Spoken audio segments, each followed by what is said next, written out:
Volata Radio, con Pau Mitjans.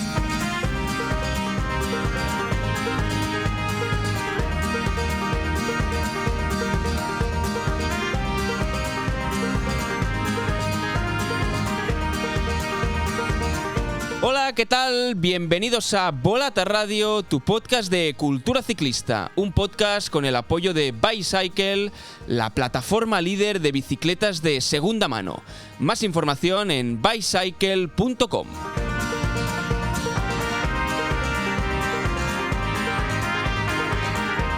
Los Juegos Olímpicos tienen un áurea, una trascendencia que difícilmente tienen otros eventos deportivos. Pero si hablamos de ciclismo, históricamente el oro olímpico nunca ha tenido el peso, por ejemplo, de un Tour de Francia ni de un Mundial. Hay muchos motivos y seguramente uno de los que tiene más peso es que hasta Atlanta 96 la prueba en ruta era solo para ciclistas amateurs y no profesionales, y porque entre 1936 y 1992, en los Juegos de Barcelona, la prueba contra el crono no estuvo incluida en el programa olímpico. Pero me da la sensación que con cada ciclo olímpico que pasa, la importancia de ganar este metal va en aumento. Y creo que ciclistas como Remco Evenepoel se encargan de dimensionarlo. El belga ha conseguido un doblete histórico con dos auténticas exhibiciones, algo que solo había logrado la ciclista neerlandesa Leontien van Moorsel en Sydney 2000, y dos oros ganados con una semana de diferencia y precisamente por las calles de París, una ciudad reservada solo, en términos ciclistas, para el Tour de Francia.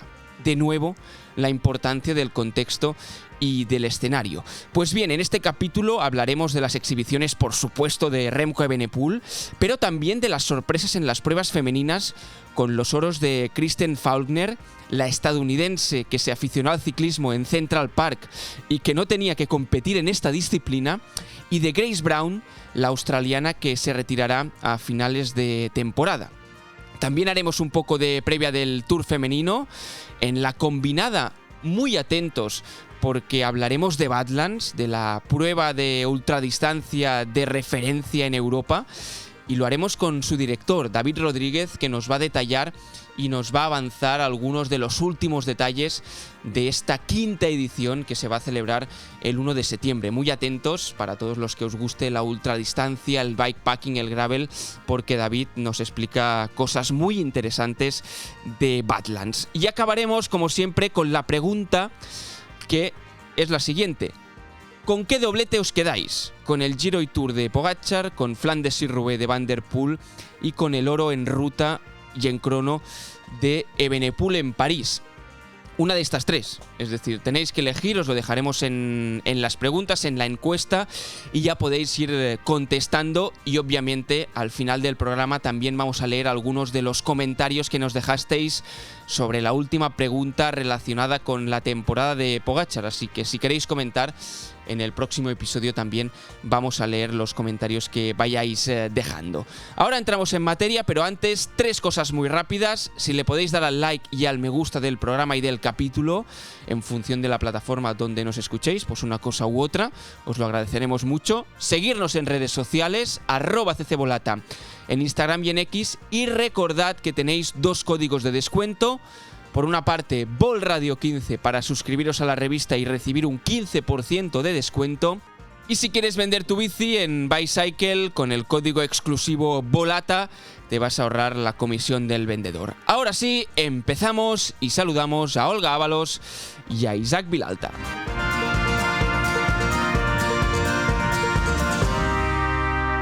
Questa edizione si decide alla volata, en una volata c'è anche... Hola Olga, hola Isaac, ¿qué tal? ¿Cómo estáis? Hola Pau, muy bien, encantada de estar aquí otra vez. Aquí soportando el calor. Sí, yo de momento las noches me está costando dormir porque, ostras, aquí en Barcelona pega un calor. No sé si en París hará el mismo calor o no, pero de unido.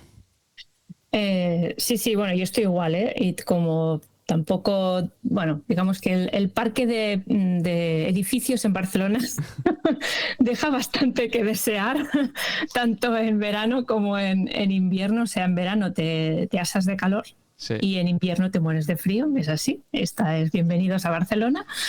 Y sí, está costando dormir. Está costando dormir estos días. Aparte de que nos esté costando dormir, también se están disputando unos Juegos Olímpicos.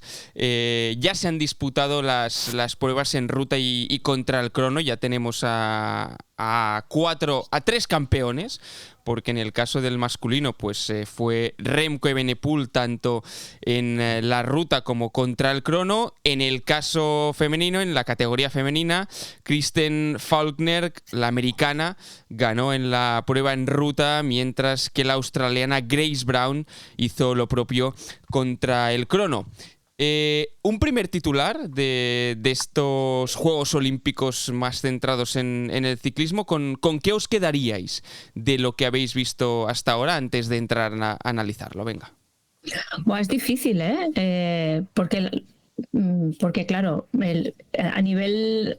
Bueno, venga, va, es que me estoy liando. Diría histórico. Histórico.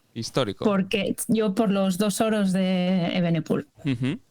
Yo no voy a calificar lo que son las carreras sin pinganillo, pero sí que es divertido ver el desorden que se provoca en todo, en pruebas de gran nivel sin pinganillo, y después la alegría de ver a Mireia Benito, personalmente, competir en los Juegos. Pues venga, lo dejaremos con un desorden histórico y nosotros vamos a entrar a analizar la actualidad con 3 temas destacados y muy centrados en estos Juegos Olímpicos. 3. Actualidad.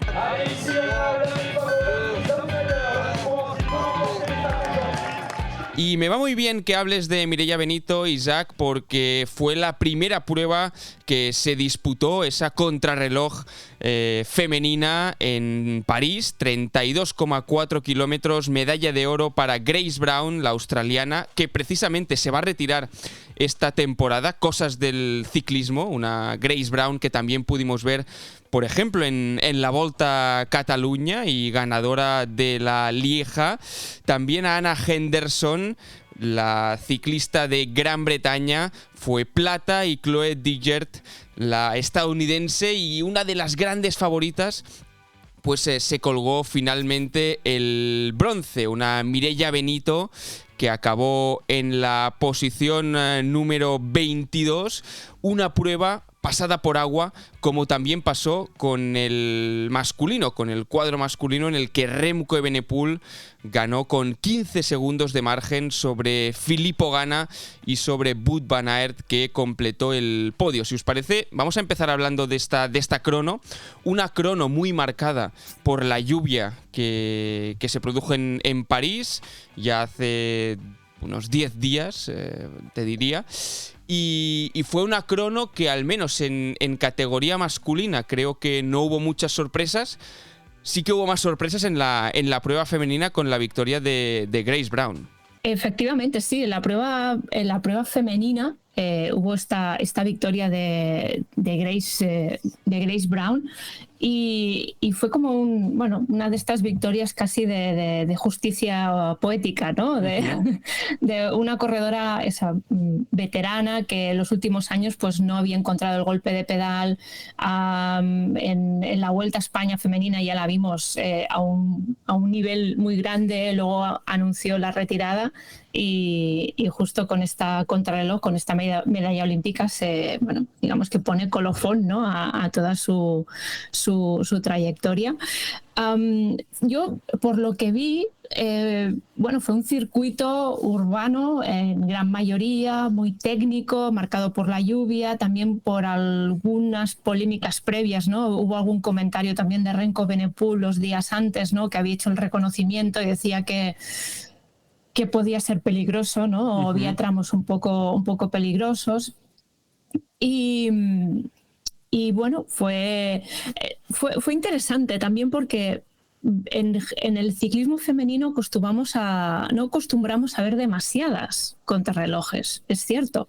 No. Y de esta distancia, entonces, que lo que sorprende es que la distancia fuese idéntica a la de los chicos, al masculino, ¿no? Que un poco también la crítica entre comillas, venía por aquí, ¿no? Que en categoría masculina, no sé hasta qué punto la crono quedó un poco corta también para Remco Evenepoel y compañía, teniendo en cuenta, por ejemplo, que hace 8 años en Río Cancellara ganó el oro con un tiempo de 1 hora y 12 minutos, ¿no? Que es casi el doble de lo que empleó Evenepoel en este caso para colgarse la medalla de oro. Sí, total. Quizá la masculina se hizo un poco corta, ¿no? Y fue, ¿cómo te diría? A ver, el gran favorito era Filippo Ganna en este sentido, ¿no? Sí, porque ¿tú crees, además Olga? yo creo que venía como gran favorito, o al menos a nivel mediático. Ostras, yo Eso es lo que... yo tengo mis dudas, ¿eh? Bueno, yo lo consideraba como uno de los aspirantes al oro. Sí, Filippo Ganna. aspirantes Y también... sí, pero yo favorito, yo te diría que Remco, después del Tour que hizo, teniendo en cuenta que venía como campeón del mundo de contrarreloj, ostras, a mí no, es decir, no me sorprendió que ganase Remco, me sorprendió más por el día, ¿no? De un día lluvioso. Ya sabemos que seguramente Remco no es el corredor más habilidoso encima de la bicicleta si lo comparas con los Van der Poel, Van Aert y otros corredores, ¿no? Que quizás técnicamente tienen un punto superior a Remco, pero ostras, es que cuando hay una crono, pocas se le escapan al belga. Sí, bueno, claro, es el actual campeón del mundo. Sí, Isaac, perdona. No, tenía 3 nombres como favoritos, Remco, Ganna y sobre todo Joshua Tarling. Uh-huh. Yo pensaba más en Tarling, porque además la había preparado muy bien, llevaba creo que 2 meses sin competir pensando solo en esta crono. Y los 3 casi los tenía al mismo nivel, y si tenía que escoger a uno, pues me decantaba por Tarling, que creo que si no tiene fue una avería mecánica, creo. Sí, un pinchazo de la rueda de delante. Sí, creo que está en tiempos de ganar el oro. Por el resto, pues sí es verdad que, incluso antes que hablábamos de Mireia Benito, este año ha vuelto a ganar el Campeonato de España de contrarreloj, el año pasado también, y el maillot de campeona del año pasado no lo pudo lucir en ninguna crono, porque entre lesiones, pero sobre todo por las pocas cronos que hay en el calendario femenino, esto lo que denunciaba Olga, ¿no? Esto demuestra que es una modalidad pues que yo creo que se le está faltando un poquito al respeto. En primer lugar, en el calendario femenino por las pocas que hay, y en el masculino por la distancia. Sí que es que creo que incluso que no sé si la distancia olímpica contradecía la propia normativa, si tenía que ser por normativa incluso algunos kilómetros más larga, y sí que me parece muy corta. Bueno, al final para el consumo televisivo, pues si es más corta, pues intuyo que mejor, pero estoy de acuerdo que es demasiado corta. Me pareció leerlo también esto que dices, Isaac. Sinceramente no fui a comprobar como tal el reglamento, pero me pareció leer eso, ¿no? Que había sido un pelín más corta, no sé si eran 40 kilómetros de mínima o algo por el estilo, lo que tenía que ser, ¿no? Pero en todo caso sí que era una crono con muchos virajes, ¿no? Por las calles de París, lo que decías tú, Olga, antes, ¿no? Que incluso Evenepoel pues se había encontrado con algunos baches, creo que dijo los días anteriores, ¿no? O con agujeros en el suelo, exacto, o alguna cosa así. Exacto. Sí. En todo caso se enfundó el oro, decíamos, Evenepoel, y en categoría femenina que también estuvo muy marcada, la carrera estuvo muy marcada por las caídas. No nos olvidemos que Chloe Digert, que era la gran favorita, la estadounidense, besó el suelo, ¿no? Y entonces pues dejó de optar a la medalla de oro. Pero la propia Mireia Benito se fue al suelo, por ejemplo. Muchas ciclistas se fueron al suelo, ¿no? Por suerte, en el caso de Mireia Benito fue chapa y pintura, que decía ella en estos vídeos que colgaba en Instagram, por cierto, muy recomendables. Si no los habéis podido ver, Mireia Benito estuvo colgando una serie de vídeos dentro de la Villa Olímpica, explicando un poco, ¿no? Toda su experiencia como olímpica. Y bueno, desde aquí ya la seguimos habitualmente, pero se hacía como mucho más cercano, ¿no? El hecho de poder seguir esta andadura olímpica, que en el caso de la contrarreloj, como decíamos, Grace Brown, la australiana, que que es un poco también, y me quería poner este tema sobre la mesa, el hecho de retirarse cuando estás bien, cuando estás en tu momento máximo. Y me sorprendía mucho una declaración que hizo en ese mensaje de despedida, y es que, entre otras cosas, echaba en falta la vida en Australia, ¿no? Y se decía adiós al ciclismo porque echaba de menos también el estar con su pareja, el estar con su familia en Australia, ¿no? Y muchas veces lo que supone para muchos ciclistas no europeos a todas las renuncias que tienen que hacer para convertirse en profesionales, ¿no? Y esto lo vemos mucho en las comunidades australianas, por ejemplo, o estadounidenses que están, o que nos encontramos en Girona o en Andorra o en según qué sitios. Faulkner también, la estadounidense, vive en Girona. Tuvo que renunciar también a vivir en Nueva York, donde empezó a andar en bicicleta para venir a Girona, ¿no? A entrenar, porque los equipos en la gran mayoría son europeos, y en estos Juegos Olímpicos descubres este tipo de historias que creo que también son importantes destacar, ¿no? Que el europeísmo que hay en muchas veces en el ciclismo de competición. Sí, es curioso como bueno, estamos en un momento en el que ¿cómo te diría? Cada vez es más fácil no tener que renunciar a tu casa, ¿no? A tu casa original, ¿no? Para ser ciclista, ¿no? Y esto lo hemos ido viendo por ejemplo, con muchos ciclistas colombianos, ¿no? Que siguen, ¿no? Manteniendo, ¿no? La residencia en Colombia, aunque pasan grandes temporadas en Europa. También muchos dentro de Europa había como una gran movilidad, ¿no? Antes, hace muchos años, pues si querías ser ciclista tenías que irte a Italia o a Francia o a España incluso. Pero sí que todavía sigue habiendo como una brecha, ¿no? con Oceanía, ¿no? Porque con ese lado del mundo, ¿no? Y es que estaba recordando ahora la entrevista que hicimos a Magnus Cort Nielsen en la revista hace ya unos cuantos números, en el que le preguntaba por qué cree que hay esta generación de ciclistas daneses, ¿no? Porque hay tantos ciclistas daneses buenos, ¿no? Cuando es un país, bueno, relativamente pequeño, ¿no? Y él, a ver, no tenía la respuesta exacta o la respuesta definitiva, pero sí que apuntó el hecho de que ahora, para ser ciclista en Dinamarca, podéis quedarte a vivir en Dinamarca. Y eso facilitaba mucho las cosas, o facilitaba que los ciclistas quisieran realmente dedicarse a esto, porque no tenían que irse a Francia o no tenían que irse a Italia. Y lo apuntaba como una de las posibles razones, ¿no? Para que la conciliación fuera viable. Pero claro, en el caso de Grace Brown y los australianos todavía lo tienen complicado. Eso lo hemos comentado muchas veces, ¿eh?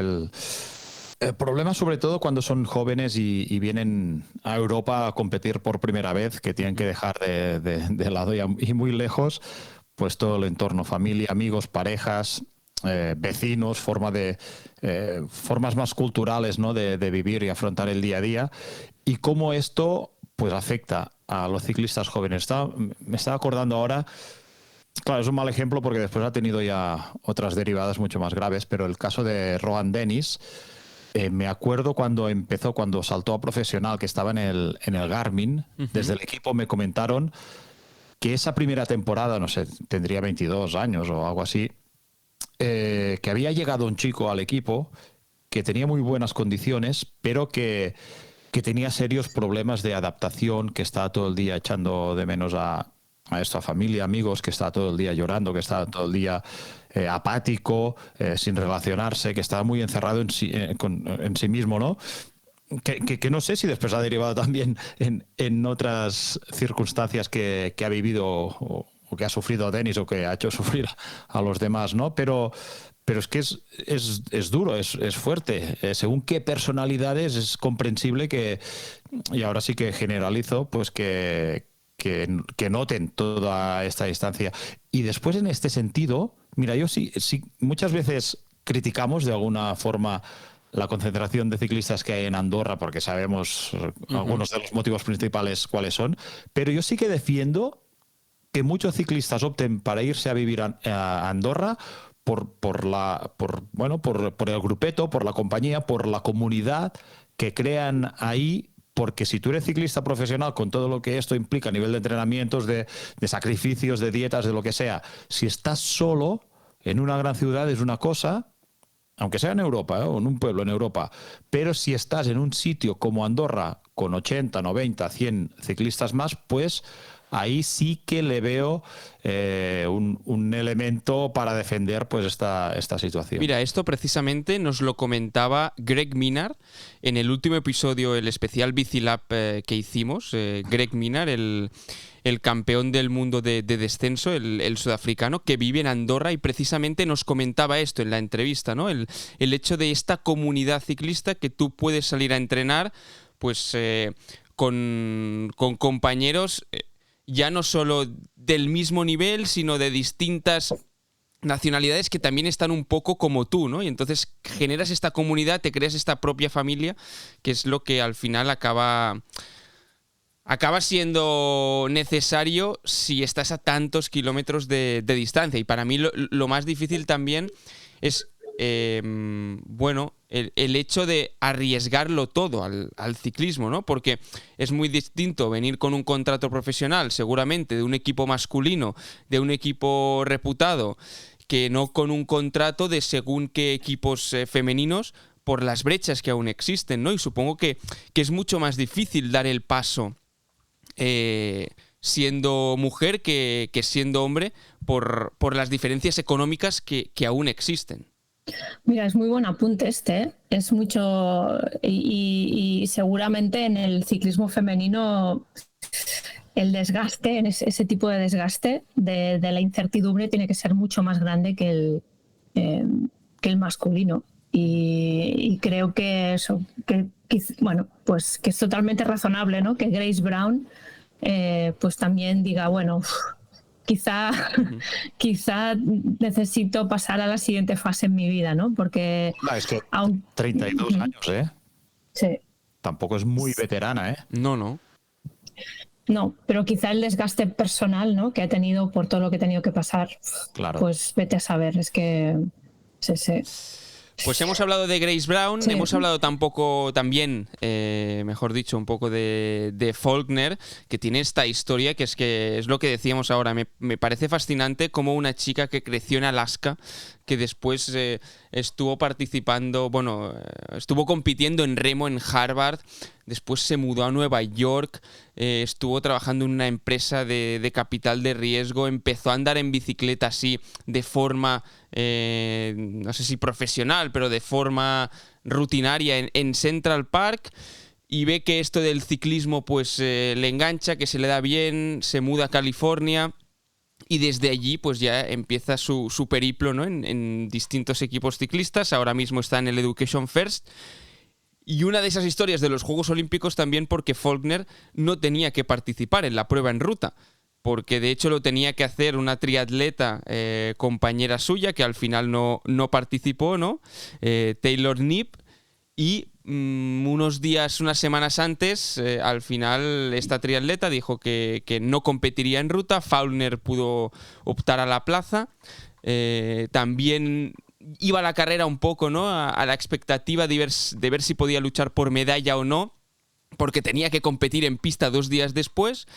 Y hizo un pacto, explicaba ella, con el entrenador, como diciendo, solo voy a darlo todo si puedo luchar por las medallas. Pues vaya si lo dio todo, ¿no? Con este ataque al final, la más lista de la clase, porque es que se jugó la medalla con una tal Marianne Vos y con una tal Lotte Kopecky, ¿no? Sí. Y con Vos y con Bas, la húngara, estas 4 ciclistas que llegaron al final, y al final fue la más lista de la clase porque es que ganó el oro, pero también diría que las otras se dejaron perder el oro.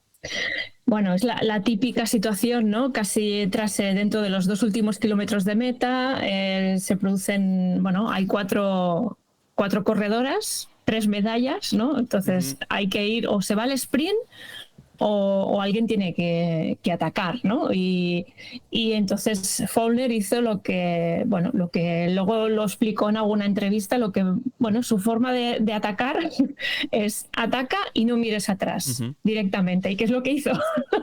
Entonces atacó ya a full gas, sin mirar atrás, y desde atrás, digamos, ni Kopecky ni Marianne Vos se entendieron para ir a cazarla, y ya cuando quizás reaccionaron ya era demasiado tarde, ¿no? Y también fue curioso cuando cruzó la línea de meta, que ni levantó los brazos, ¿no? Totalmente. Cruzó la línea de meta, digo, sí, y yo pensaba, pues si ya ha terminado, tiene que celebrarlo, que acaba de ganar el oro. Y fue ya casi cuando llegó a la fila aquella lejana donde están los fotógrafos, que levantó tímidamente el brazo, ¿no? Y luego fue cuando celebró realmente, ¿no? Y eso también lo contó en alguna entrevista, que una de sus reglas es nunca celebres antes de cruzar la línea de meta. Pues se lo podría enseñar a otras ciclistas, a otros ciclistas y a otros competidores también. Y corredores de marcha, ay, por favor. Sí. Precisamente me estaba acordando de este vídeo que corre por las redes, de esa atleta española que ahora mismo no recuerdo el nombre, sinceramente, pero que... No eran juegos, ¿no? No, creo que era... No sé si el clasificatorio o un europeo. No creo los juegos tienen estas cosas. Ya veníamos del oro en los anteriores de Anna Kissenhofer, que fue todavía más sorprendente. Que, por cierto, no sé si os habéis fijado, pero Urška Pintar, 31 de 35 en la crono y también muy lejos, el 59 en la ruta.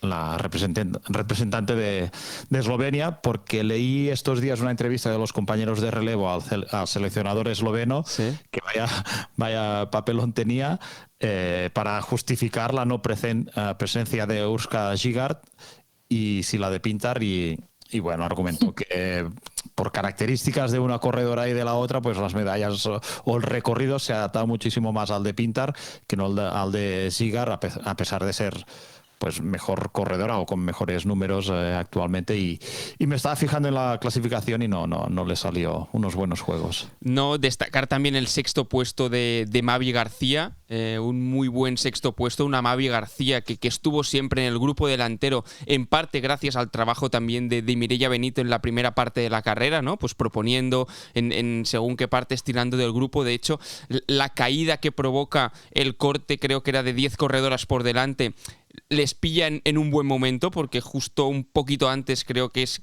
cuando precisamente estaba tirando Mireia Benito. Por lo tanto, una Mavi García muy buen colocada, que al final pues no pudo rematar, pero se va con este diploma olímpico, a diferencia de la carrera masculina, ¿no? Que si nos fijamos en la representación española, con Juan Ayuso, con Alex Aramburu y con Oyer Lazcano, no podemos decir lo mismo, porque los vimos muy poco. Poquísimo.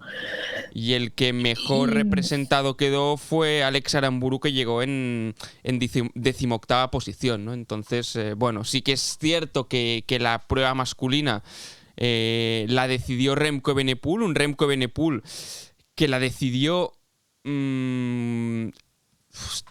no sabría cómo definírtelo, si tarde o temprano, porque al final se formó un grupo anterior a su ataque, ¿no? Que es cuando cierran a ese grupo donde había Van Aert, Van der Poel, que parecía que se iban a jugar la carrera, pero finalmente los daneses, porque Mats Pedersen no había entrado, intentan cerrar, y es cuando cierran este hueco, que es el más listo de la clase, y ataca a poco más de 35 de meta para hacer prácticamente una crono final, dando caza a los grupos que había por delante, ¿no? Y qué importante también meterte en estos grupos delanteros, porque Madouas, que se metió en uno de los cortes, no del inicio, pero uno de los cortes más prematuros, ya cuando la carrera estaba lanzada, que acabó siendo segundo. Sí. Bueno, de anticipar, como pasa en grandes clásicas como Flandes, sobre todo también en Roubaix, anticipar siempre es clave porque ya estás ahí delante. Y bueno, no, tira tú, Olga, que después tengo una de Evenepoel para preguntar. No, yo es que en la masculina, sinceramente tengo una, o sea, la tengo que volver a repasar porque para mí fue como, a veces no entendía quién iba adelante, quién iba detrás, quién... Pues te diría que no la repases con la realización de estos juegos. Te diría que la repases con alguien que estuvo ahí o algún corredor, porque si te ves la carrera repetida con las mismas cámaras que pincharon, bueno, es para... ¿Sabéis si era la misma realización que la del Tour de Francia? No lo sé. Sentido, ¿no? No lo sé. Tendría sentido, pero no parecía, digamos. No, porque parecía más la realización de la inauguración, la inaugural. Sí. Porque, ostras, no, pero... No, pero es que además... Parecía un grupo ahí o te llegaban unos por detrás. ¿Y este grupo dónde estaban o de dónde venían?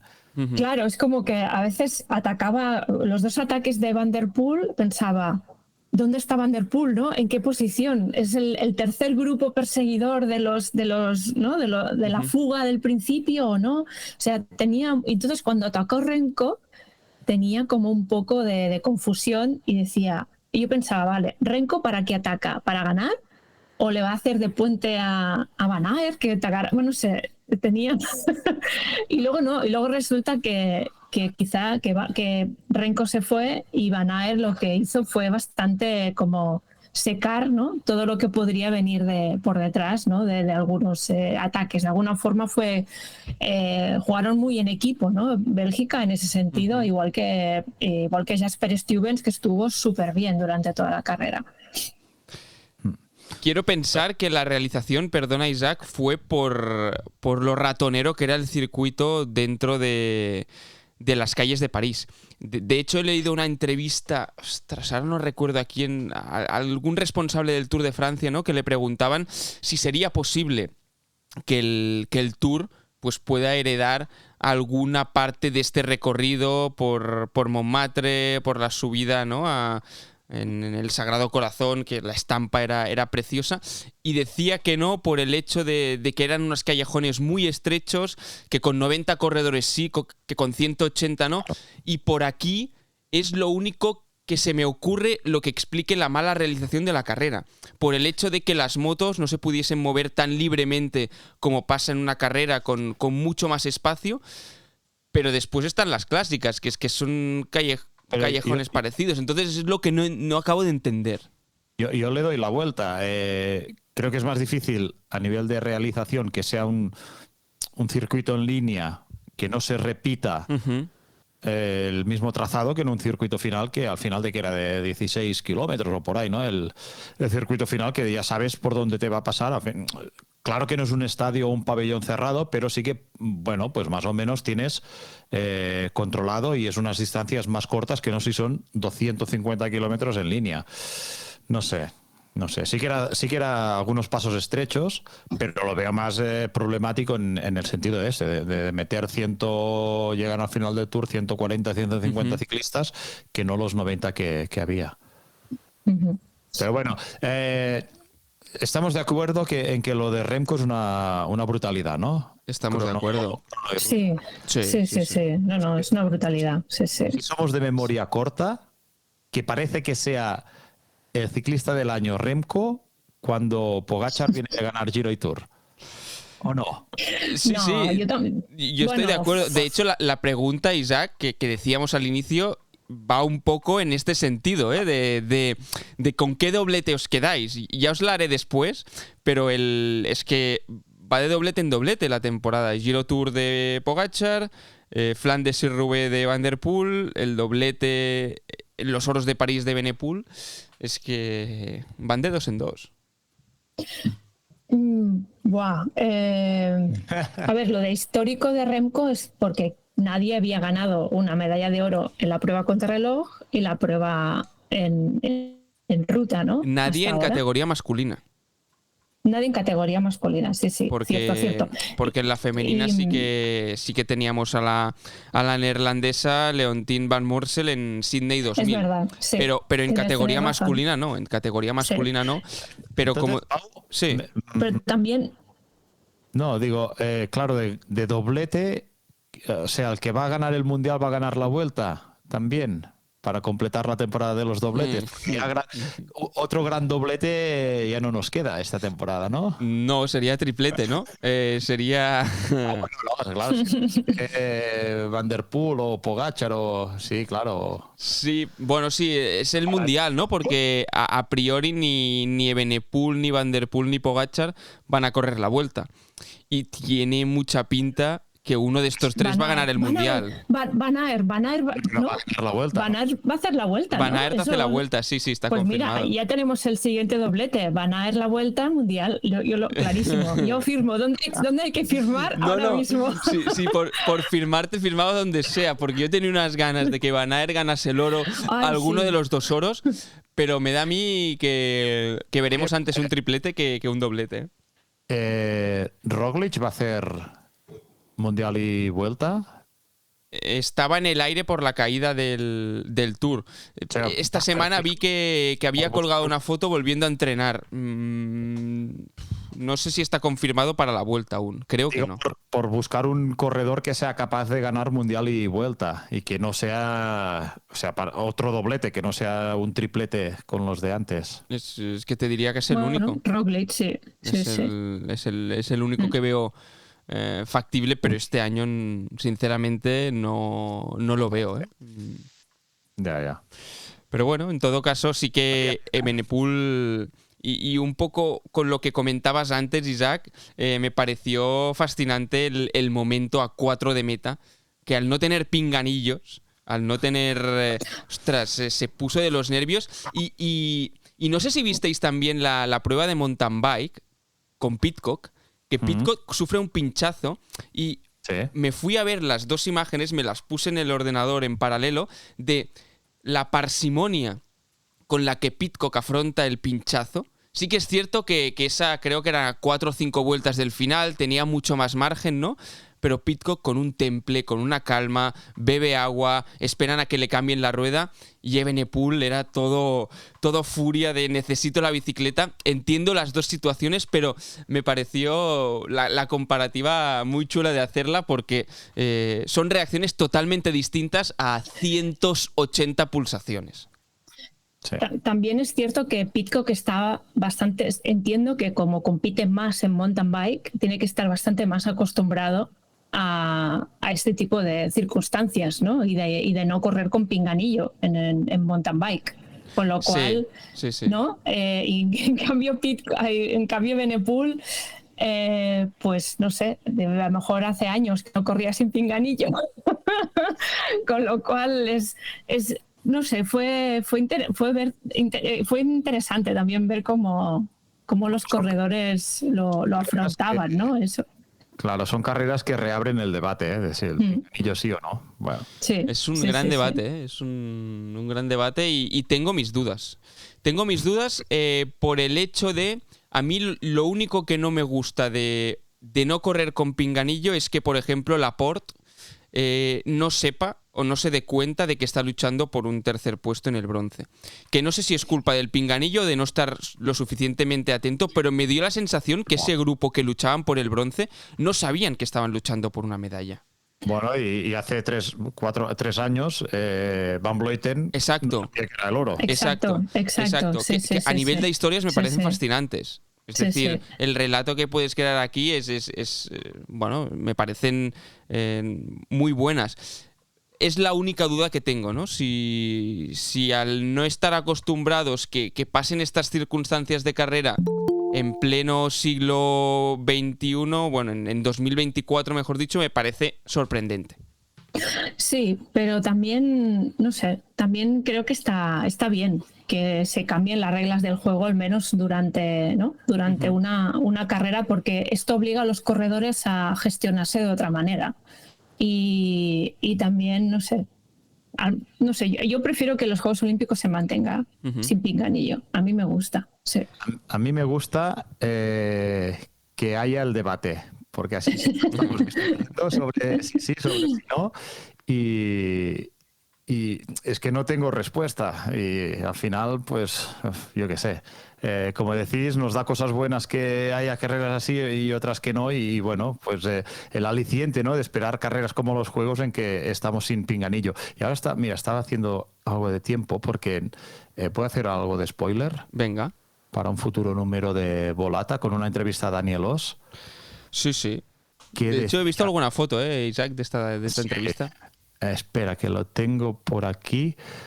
Bueno, no lo tendré, pero bueno, él venía a decir que el pinganillo, que de alguna forma, pues, convierte a ciclistas, no lo dice así, los convierte en robots, casi en deportistas tontos. Mira, aquí lo tengo. La radiolina, basta.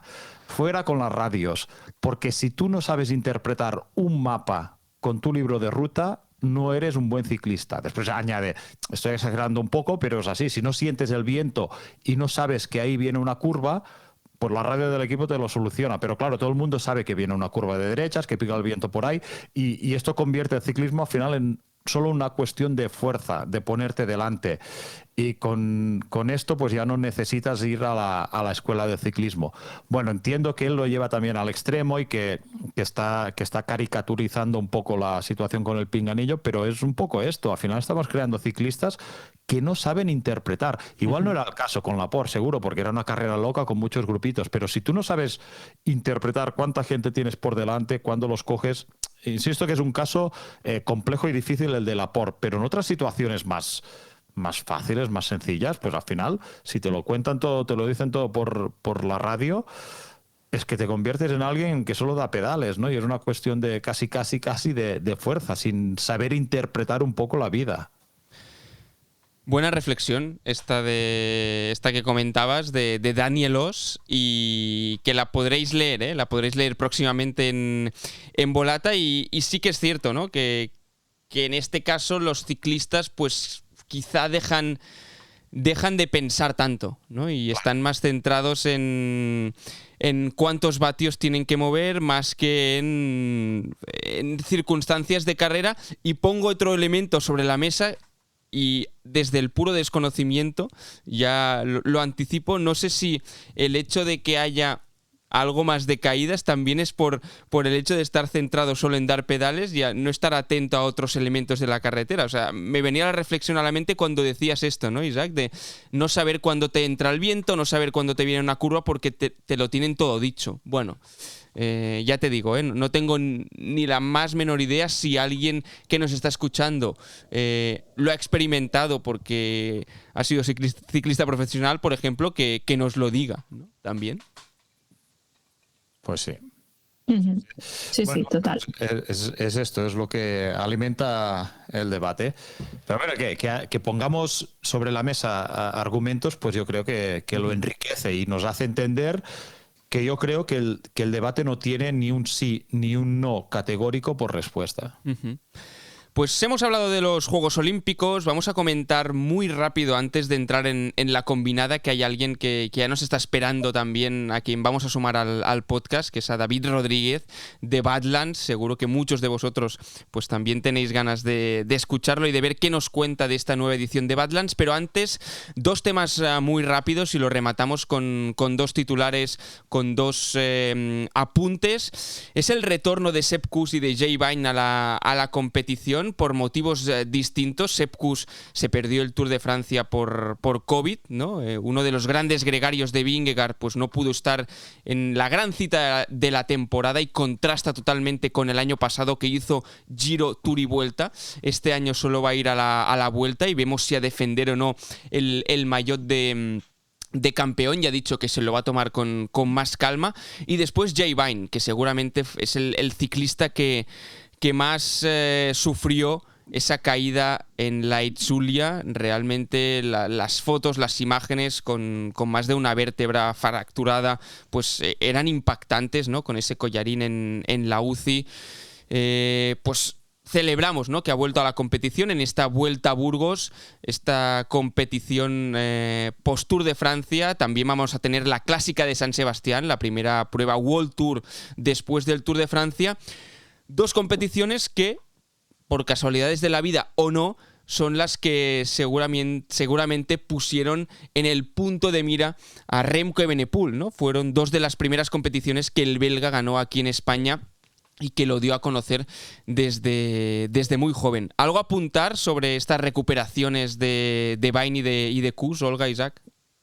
Yo simplemente a nivel de sobre Jay Vine,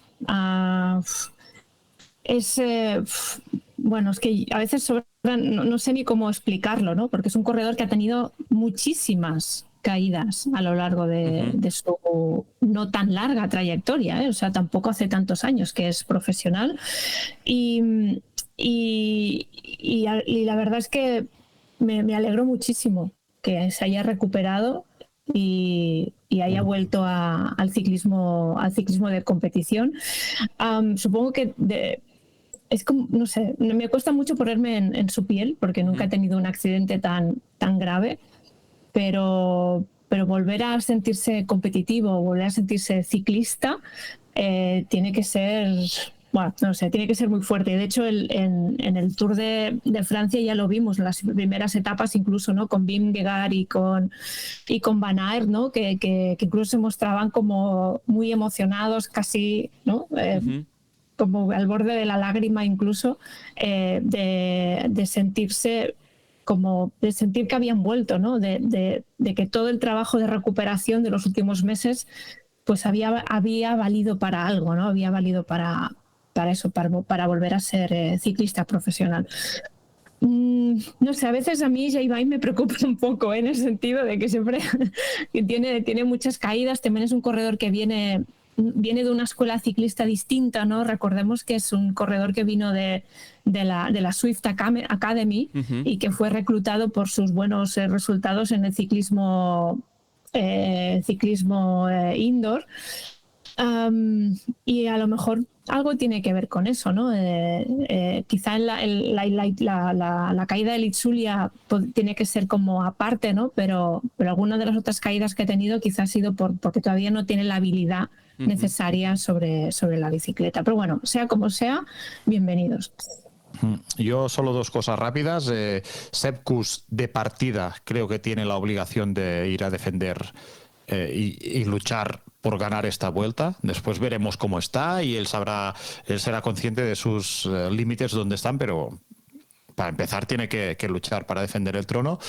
Y sobre Jay Vine, comentábamos también Vingegaard, yo quiero acordarme de Stef Kras, que también cayó en la Itzulia y que creo que compitió antes del Tour ya en Eslovenia, pero que el Tour acabó el 16 en la general, que hizo un Tour, viniendo de donde venía, pues excepcional.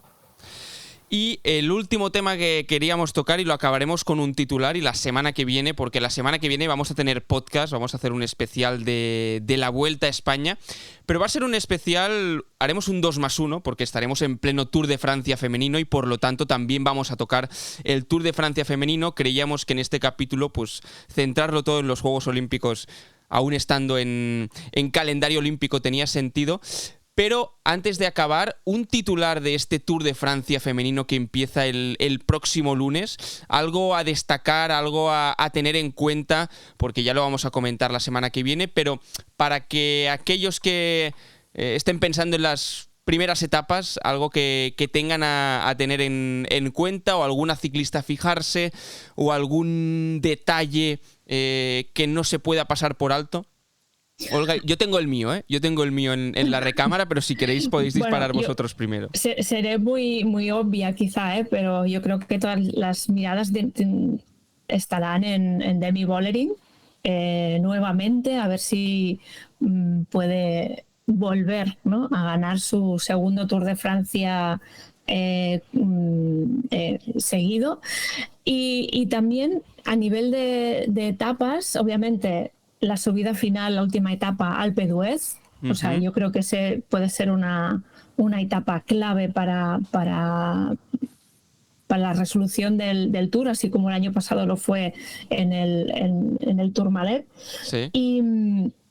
Y también las etapas de entremedia, ¿no? Las de Lieja, Bastoña, esa zona de Francia muy escarpada, con ese, no sé, con esos aires de clásica. Yo creo que esas etapas pueden ser muy, muy interesantes y ahí pueden pasar cosas. O sea que aparte del Alpe d'Huez, esas etapas, la tercera, la cuarta y quinta, pueden ser las etapas muy interesantes también.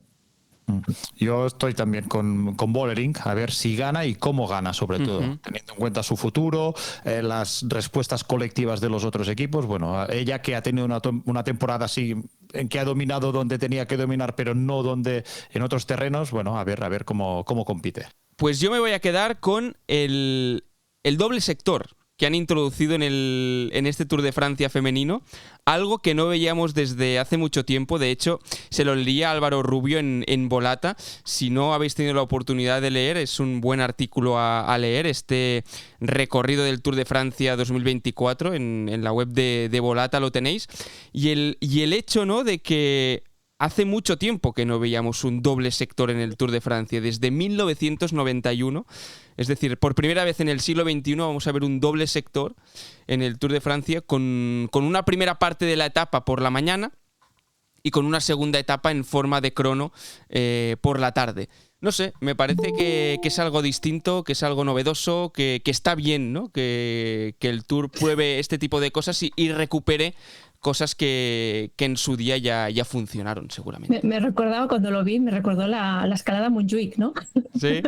Que era una de las últimas carreras, ¿no?, con este doble sector.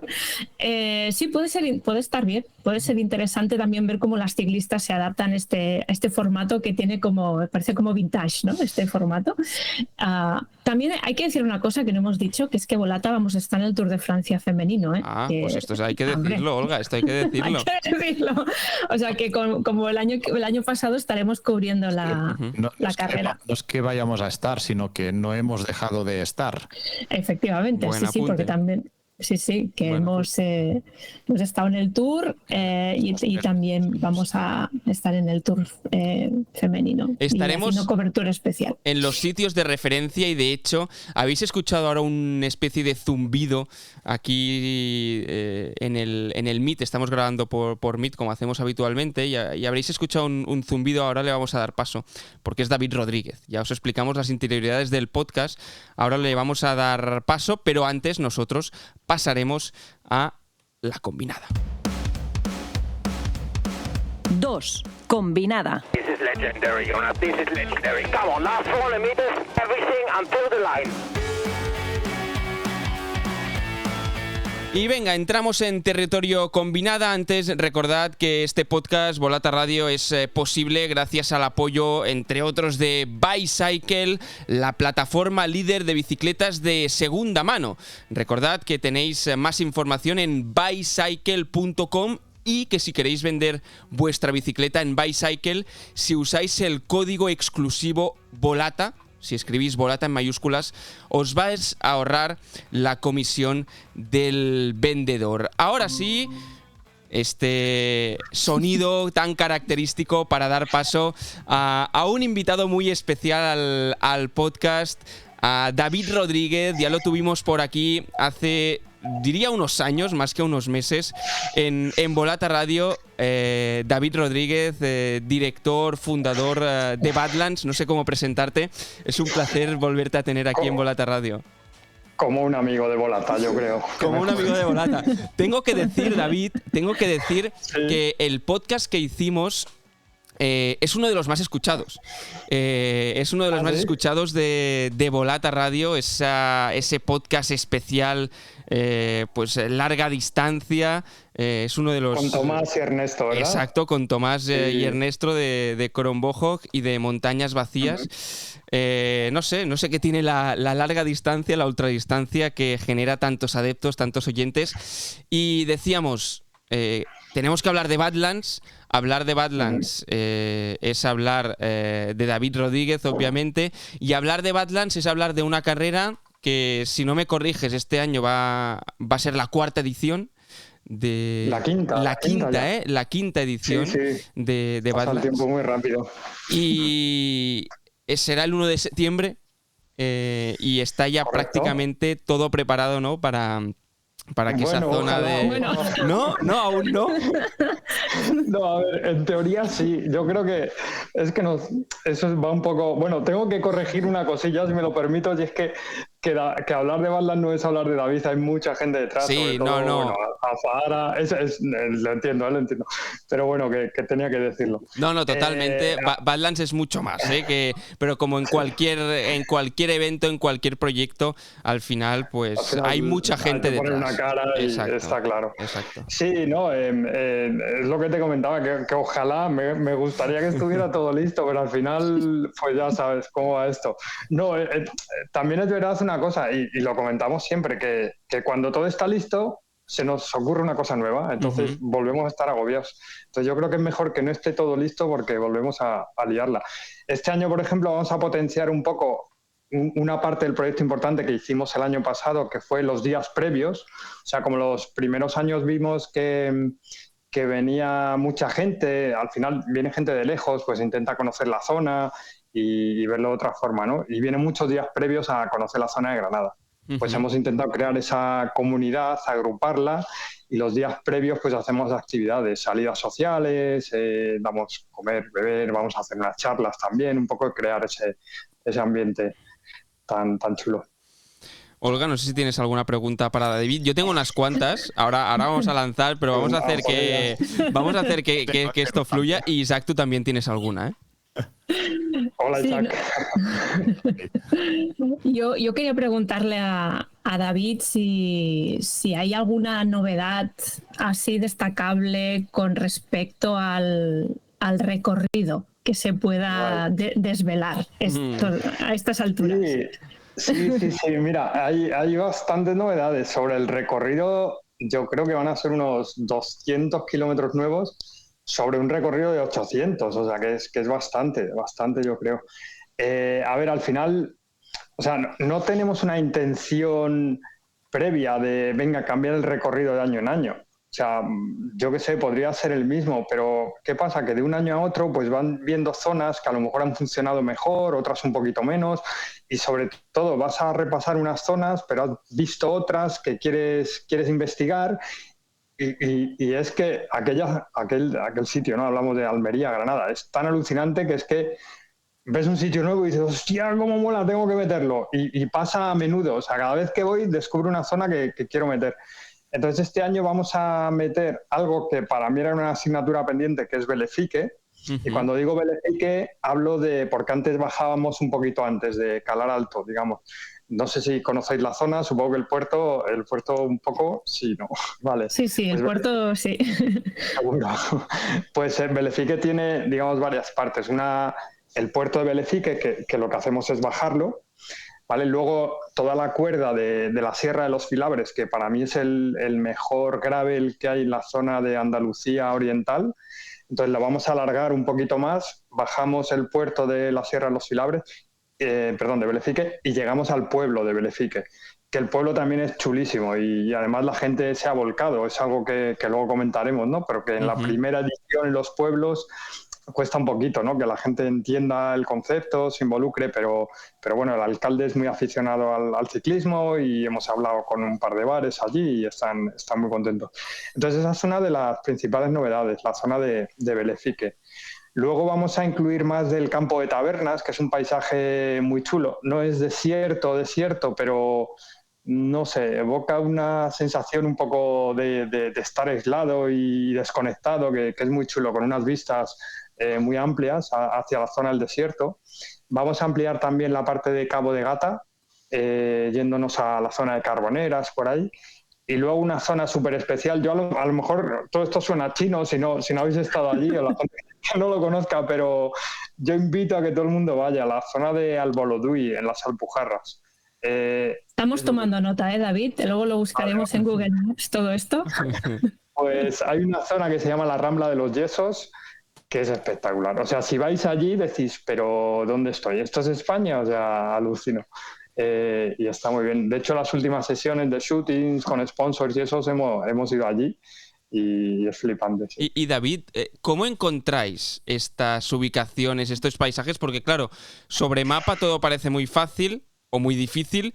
Después, supongo que tienes que ir allí, ver que sea posible pasar por ahí. Es decir, que para explicar el recorrido supongo que hay muchísimas horas detrás de trabajo, de un trabajo de campo, te diría.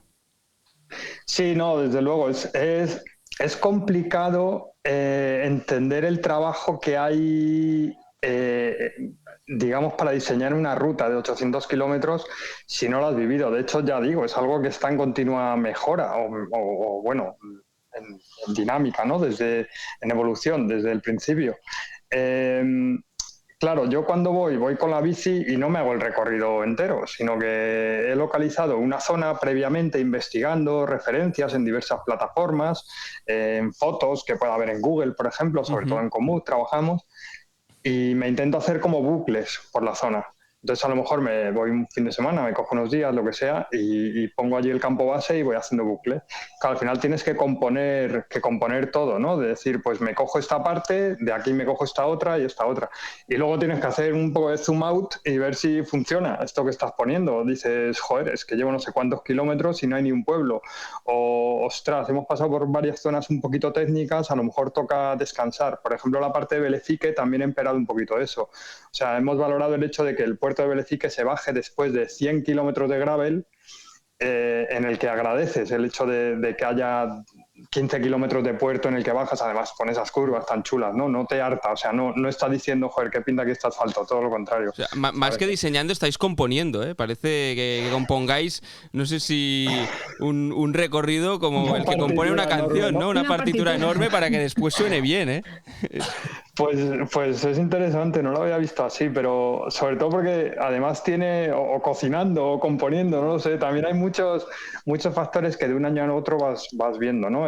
Tienes que tener en cuenta, lo digo muchas veces, algo que ni te imaginas estando fuera, y es, por ejemplo, el terreno. Yo tengo que ir viendo qué tipo de terreno es arcilloso, porque en caso de lluvia, entonces voy muchas veces con agua y cuando parece arcilloso hago pruebas de arcilla a ver si efectivamente puede ser un problema en caso de que haya lluvias extremas. Entonces, pues vas viendo todo, hablando con los pueblos, a ver que, yo qué sé, si hay fuentes que están que funcionan mal o bueno. Sí, Olga, perdona.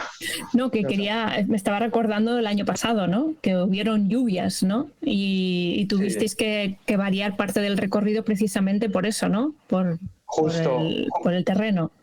Claro, y es que, o sea, no nos olvidemos que allí, que no es lluvia, pobrecitos, se van a mojar, no, no es eso, o sea, es lluvia extrema, que significa que si es terreno arcilloso, de ahí no sales. De hecho, hablamos con gente local y yo les voy preguntando, digo, oye, aquí, dice, no, aquí hemos tenido que rescatar a ciclistas porque no salen. O sea, no que se vayan a ahogar, pero que es que te metes, de esto que das 3 pasos ya, la bici no puedes ni despegarla del suelo de todo lo que te pesa, los pies tienes un zuncho así que no puedes ni moverte.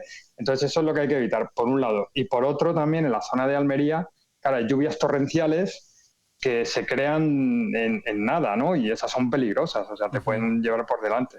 Entonces eso tenemos que ser muy conscientes de oye, pues valorar las condiciones y verlo. Pero es que no gratuitamente no hay que meter ese sufrimiento, ¿no? Bastante duro es ya. Has hablado mucho de la comunidad local, de vecinos, de pueblos, de bares. ¿Tiene algún chivato también entre los ciclistas locales? Para eso mismo que decías, dificultades que al final si no eres ciclista, por muy vecino que seas, pues igual no percibes. Sí, totalmente. O sea, de lo que es la comunidad... O sea, por ejemplo, recuerdo hace un par de años que en la zona de la Sierra de Gádor... pues me encontré a un par de ciclistas y estuvimos comentando, conocían Badlands y me dijeron, tío, no sé por qué vais siempre por aquí, cuando por esta otra parte es que está chulísimo y además son unos pueblos muy bonitos. Y el caso es que quedé con ellos al día siguiente, hice esa ruta, en concreto es la parte de la Alpujarra por el Valle del Andarax y aluciné. O sea, entonces, eso por ejemplo, pues ya te ayuda, ¿no?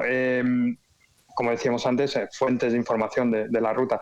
Pero también te van chivando, pues mira, aquí hay una fuente que está en sombra y que todos los ciclistas se paran aquí porque saben que es la más fresquita de toda esta zona. O sea, te van ayudando bastante. sí, en ese sentido. ¿Y cuántos ciclistas? Porque, claro, en la primera edición eran unos pocos. Supongo que esto ha crecido de una forma. Sí. Hablar de Badlands es hablar de la prueba de ultraciclismo de referencia en Europa. Entonces, ¿de qué cifras estamos hablando? Y también, ¿qué cifras creéis que pueden ser el límite, ¿no? Hablar muchas veces, ¿no? de cuánto es el límite para que siga manteniendo la esencia. La esencia. Es la gran pregunta, Pau. A ver, empezamos, yo creo que la primera edición, que fue aquella de la pandemia, pues habría unos 150 riders, una cosa así. Ha ido creciendo. El año pasado teníamos la inscripción en 350 riders y claro, desde la distancia es complicado, pero por eso uno apunta las cosas. Yo apunté 350 riders, es el límite. De aquí no pases. Y este año lo hemos vuelto a dejar ahí. Al final estamos hablando que recibimos más de 3.000 solicitudes para participar. Es una locura, ¿no? Entonces, es muy goloso dejar pasar a todo el mundo. Además, es muy duro decir que no a tanta gente. Es realmente frustrante para nosotros. Pero yo creo que en 350 está bien por varios aspectos. Uno, el que tú dices, ¿no? La esencia esa de que si alguien quiere ir cerca de alguien puede ir, pero si alguien quiere ir solo y aislado, y es a lo que ha ido, a despejarse y vivir esa aventura, puede hacerlo, siendo esa cantidad. Luego, por otra parte, también para nosotros, ¿no? Internamente, claro, estamos encima, estamos vigilando los trackers, estamos pendientes de cualquier cosa que pueda pasar, ¿no? Y si al final somos una estructura pues pequeña.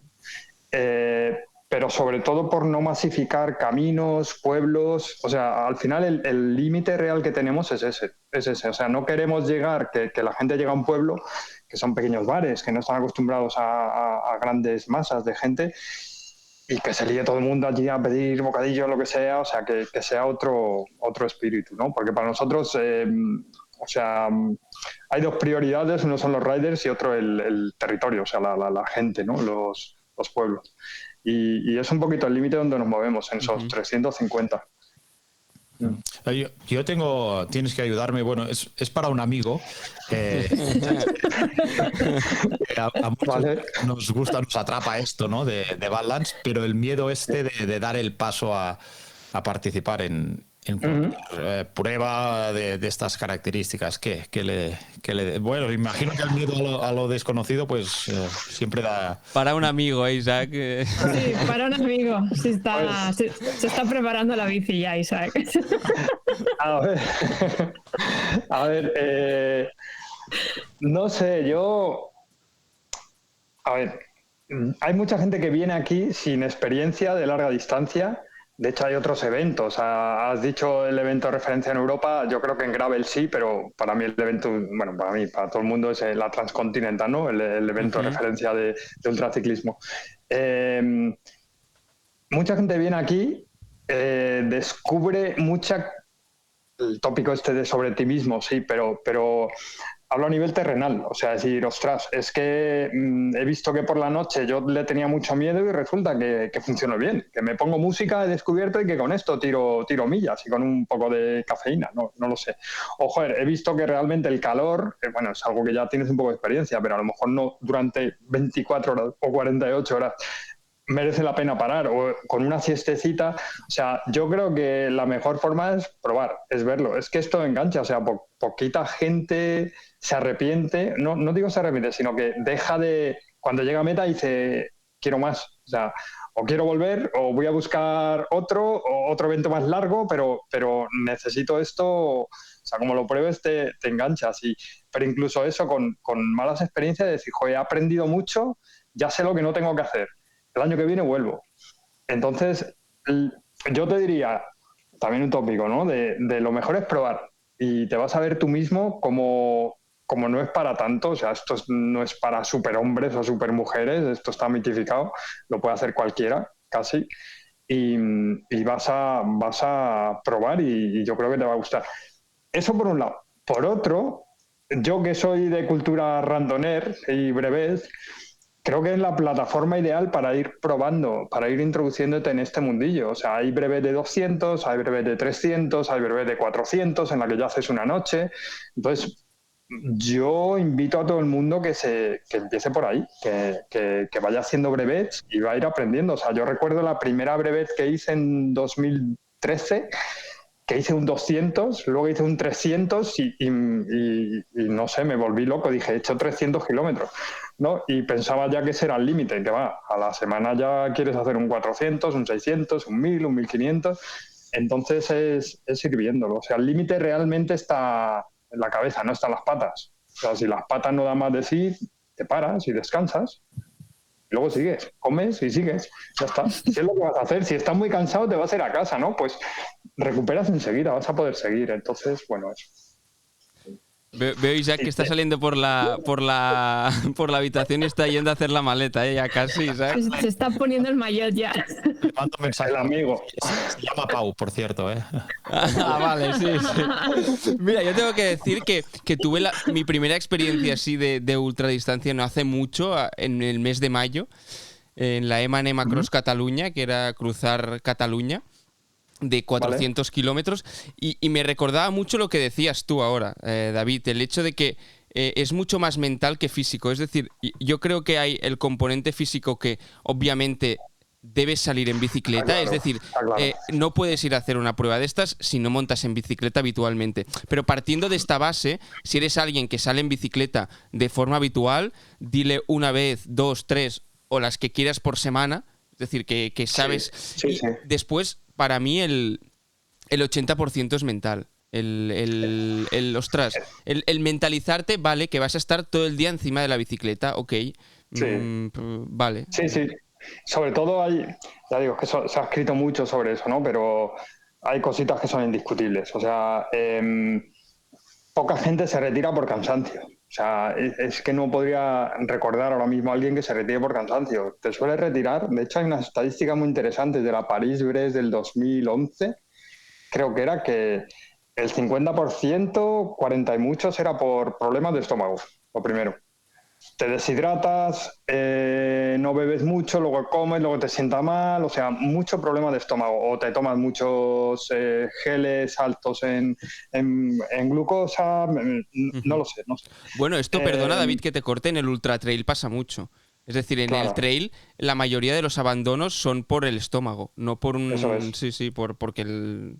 Porque No dice porque basta. las piernas no den más de Exacto, sí, ¿no? exacto. Porque es lo que te digo, descansas y ya está, comes bien y sigues, ¿no? Pero el estómago es muy importante. Luego algo muy, muy, muy importante también, el hecho de haber entrenado sin grandes palizas, simplemente de forma regular, es el culo, tener callo.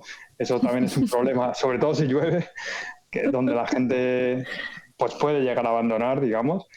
Pero es eso, y la parte mental súper importante. O sea, si hay que dar un consejo, yo diría el típico de las metas poco a poco, porque es que el cerebro, siempre lo digo, que el cerebro quiere sobrevivir. O sea, te está diciendo, pero ¿dónde vas? Que te vas a hacer 800 kilómetros. O sea, vete a casa.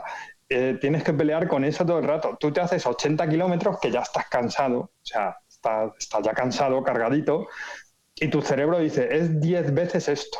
Es como si te vuelves y vienes, vuelves, vienes 10 veces. Entonces, claro, no puedes caer en eso porque el cansancio no es lineal, no es proporcional a los kilómetros. Tú te tienes que ir poniendo etapas de, no, mi siguiente objetivo es el pueblo este que está a 90 kilómetros y lo de después ya veremos. Y eso es súper importante para no caerte, digamos. ¿Alguna cosa más, Olga, Isaac? Bueno, una última pregunta. A nivel de participación femenina, ¿tenéis estadísticas? ¿Si ha ido creciendo en los últimos años? ¿Cómo está? Pues ha ido creciendo, ha ido rondando más o menos el 12, el 13%, y este año estamos muy contentos porque participa un 18%, participan 64 mujeres. Está súper. Además, tienen un perfil muy interesante, perfil alto, y va a estar muy, muy reñido. O sea, muy interesante la participación femenina en la prueba. O sea, de verdad, para tener los dos ojos ahí, ojo y medio. Bueno, pues haremos de Dot Watchers, ¿no? Sí. Y luego también, bueno, comentaba un poquito, la parte de los pueblos también está evolucionando mucho. O sea, creo que Olga, a lo mejor estás este año, ¿verdad? Sí, no, yo vendré, hombre. Sí. Además, Volata es medio oficial de Badlands, o sea que tenemos que estar ahí cubriendo la carrera, sí. Sí, seguro. Pues ya lo verás, los pueblos se van involucrando mucho. O sea, es la parte mala de ir cambiando la ruta, que vas a un pueblo nuevo, cuentas lo que es esto y te dicen, muy bien, ¿sabes? No lo sabes. Pero luego ven la que se lía y súper bonito. O sea, lo ponemos siempre de ejemplo en Gore, ¿no? Toda la fiesta que hacen. O sea, este año el alcalde ha dicho, ponemos una charanga allí, vamos a arreglar los caminos. ¿Por dónde venís? Ya casi como el Tour de Francia, ¿no? Y nada, el año pasado es que fue espectacular. Estaba allí todo el pueblo. Son señores mayores, señoras mayores, casi todos. Y es un ambiente muy chulo de verdad. Entonces, cómo se van involucrando, muchos dejan bares abiertos toda la noche, te ponen gominolas, pones solo para Badlanders, yo qué sé, van viendo el mapita este de los Dot Watchers, te lo ponen en muchas televisiones de los bares, de los pueblos, y se genera un ambiente muy chulo. Claro, al final ellos nos dicen, ¿no?, que todas las semanas entre 5 o 10 personas están haciendo la ruta de Badlands. Entonces, bueno, hablamos de una zona del interior, de la provincia de Granada, de Almería, de mucha tradición turística, que hombre, que esto ayuda un poquito, ¿no? Bueno, el Badlands Unplugged, ¿no?, que lo habéis denominado, sí. David. Sí, correcto. Era un proyecto que queríamos hacer desde hace tiempo y bueno, pues al final ha salido este año. Se trata de eso, ¿no? Recibía muchos emails y peticiones en Instagram sobre información de la ruta. Oye, la quiero hacer en enero, ¿qué partes hay de nieve? ¿O dónde puedo pasar? ¿O qué bares o qué hoteles hay en esta zona? Bueno, pues al final hemos dado forma. Hemos lanzado esa ruta en abierto junto con una guía en la que hay hoteles, restaurantes de referencia y eso lo hemos llamado con ese nombre, ¿no? Badlands Unplugged, desenchufado, un poco en homenaje a los conciertos de ahí te iba a decir. Claro, bien, claro. Sí. Y que es nuestra otra pasión, la música. Y bueno, eso... pues bien, contentos con ese proyecto. Pues David Rodríguez, sabemos que hay mucha gente detrás de Badlands, sí. Pero al menos la cara visible, queríamos que estuvieses aquí en Volata Radio para explicarnos lo que va a ser esta 5ª edición de Badlands, el 1 de septiembre, coger las agendas para seguir a estos Dot Watchers.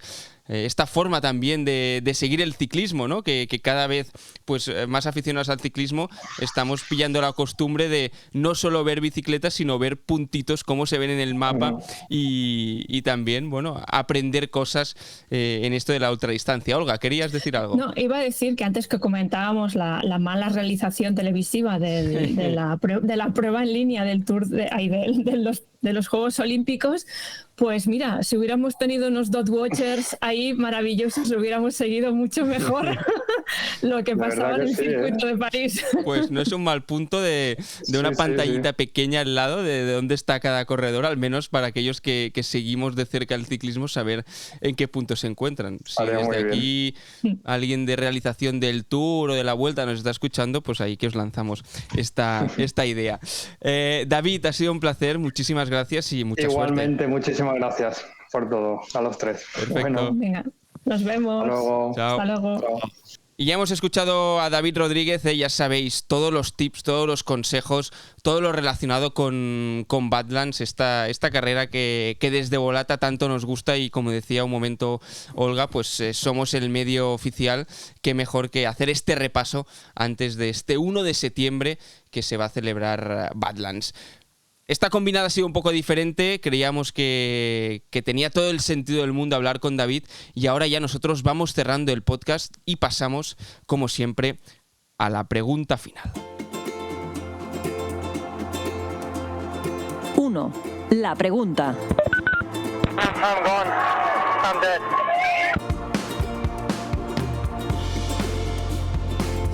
Pues venga, vamos cerrando el capítulo de Volata, este nuevo episodio centrado en los Juegos Olímpicos, en Badlands y también esta pregunta final que os lanzaremos ahora mismo sobre los famosos dobletes. Antes vamos a repasar la pregunta del último episodio y era si la temporada de Pogačar ya es histórica.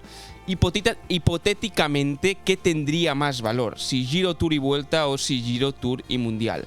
El 58,3% dijisteis Giro, Tour y Vuelta y el 41,7% Giro, Tour y Mundial.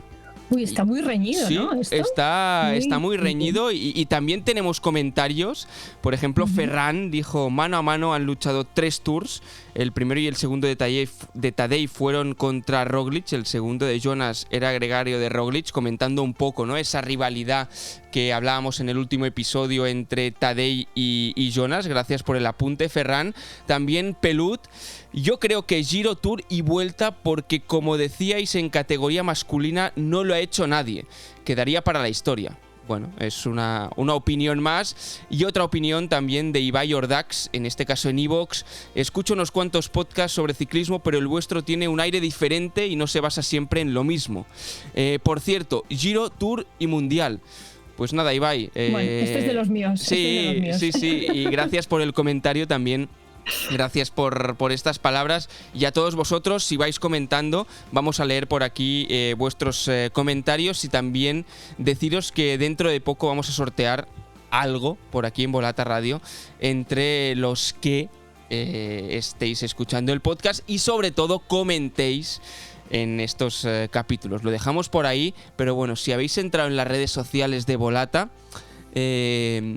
alguno se puede hacer alguna idea de lo que puede ser, Olga? ¿Isaac? Sí. ¿Y ahora que tenemos que decir el real o no? Yo lo dejaría así en el aire. Lo dejaría así en el aire para que la gente esté atenta a los próximos episodios. En todo caso, próximamente. La pregunta de esta semana. Espera, que ahora la he perdido. La tenía por aquí arriba. Sí, ¿con qué doblete os quedáis? Giro Tour de Pogačar, Flanders-Roubaix de Van der Poel o oro en ruta y en crono de Evenepoel en París. ¿Quién quiere disparar primero? Yo me quedo con el doblete olímpico de Remco. ¿Por qué? Sí. Así como en los exámenes, ¿eh? El justifica tu respuesta, Olga. Examen oral.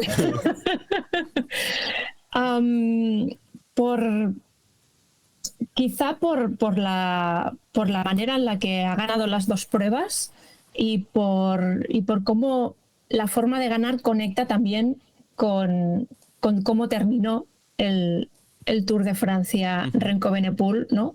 Reivindicándose, demostrando o acallando todas las críticas que había tenido sobre si era un buen o no corredor de grandes vueltas, demostrando, ¿no?, y también como reafirmándose en el camino que ha elegido seguir como ciclista, ¿no? Porque también lo decía, ahora he visto que este es mi camino, ser corredor de grandes vueltas y por lo tanto tienes que ser muy bueno en contrarreloj, ¿no? En este sentido, no sé, para mí es como que ha sido la continuidad todo de Remco, ¿no? De su historia este año, que es como para mí es el punto de inflexión este año para él, creo. Isaac. La pregunta es, ¿cuál es más difícil o cuál nos gusta más? ¿Con qué te quedas? ¿Con qué doblete te quedas? Es decir, personalmente es una pregunta muy subjetiva, ¿eh? A mí el que me gusta más es el doblete Roubaix-Flandes. Creo que el más difícil es Giro Tour, porque son 3 semanas en que no puedes fallar durante 21 etapas, la constancia de estar durante 3 semanas ahí delante, la presión, la atención a los medios, bueno, es más completo. Bueno, sí, me quedo con el Giro Tour de Pogačar, porque además creo que Pogačar ha demostrado ser superior a los otros también en su terreno. Y al revés no ha pasado. Uh-huh. Yo me quedo también con el Giro Tour de Pogačar porque hace muchísimo que no lo veíamos desde un tal Marco Pantani y sobre todo por cómo lo ha conseguido y por el hecho de decir, ostras, es que este Tour lo tenía que ganar sí o sí, llevaba una presión ya de salida muy bestia. Y si aparte le añades la presión de hacer doblete, de venir del Giro y tal, pues creo que el valor que tiene este doblete lo vamos a valorar mucho más en los próximos años. Y bueno, al final hemos tenido un doblete de inicios de primavera, un doblete de primavera-verano y un doblete de verano, ¿no? Pues así como por mini temporadas ciclistas hemos tenido el doblete de cada uno, que lo bueno es que no se han pisado entre ellos, que cada uno ha tenido su dosis de protagonismo y de reconocimiento, ¿no? Que esto también muchas veces cuando se pisan el uno con el otro, pues ¿de quién hablas más? Pues en el inicio de temporada hablamos más de Van der Poel, después más de Pogačar y ahora las miradas las ha centrado Evenepoel. Con esto cerramos. Olga, Isaac, como siempre ha sido un placer teneros aquí en Volata Radio. Hablamos con Olga la semana que viene porque recordad que tendremos capítulo especial de la Vuelta y también del Tour femenino. Vamos a repasar cómo ha empezado este Tour femenino. Isaac, te vamos a dar fiesta, te vamos a dar vacaciones. Vale. Vale. Es que está... Muchas gracias. Estaba pensando que el próximo doblete... ¿Sí? Sería Transcontinental Balance. Ah. Un doblete interesante, ¿eh? ¿Y quién crees que podría hacerlo? ¿Quién? Pues... Bueno, entre tú y yo estaría... Hombre, yo creo que... No, aquí somos 3, ¿no? Pues yo aquí veo 2 candidatos. Por mi amigo el del mensaje. El otro Pau, sí. Claro. Sí. Y por cierto, hablando de dobletes, ahora recuerdo que en un capítulo preguntamos quién hará antes el doblete. Y era si en el World Tour, ¿dónde lo veríamos? ¿Si en el World Tour masculino o en el World Tour femenino? Y no recuerdo qué dijimos nosotros. ¿Y quién acertó? No sé, lo tendría que ir a buscar. Sí, no, que ¿Sí que lo recuerdas? Creo que fuiste. ¿Qué había de premio? Lo del premio no lo recuerdo, creo que fuiste tú que dijiste en el World Tour masculino y creo que Olga, es decir, Olga y tú estabais en el mismo equipo. No, estabais en el mismo equipo y yo estaba en el otro equipo. No me acuerdo. Entonces voy a repasarlo, pero creo que fuisteis vosotros con entonces la cena la pagas tú, ¿no, Pau? No, era sí, cuando queráis os invito a cenar, pero creo que estaba entre el doblete de Pogačar y el de Demi Vollering, que de momento Vollering pues ganó la Vuelta, el Giro lo ganó Elisa Longo Borghini, por lo tanto vamos a ver si también hace doblete este año. Ahora sí, nosotros recogemos todos los trastos y ya vamos acabando este Volata Radio. Olga, Isaac, hasta la próxima. Hasta la próxima, hasta luego.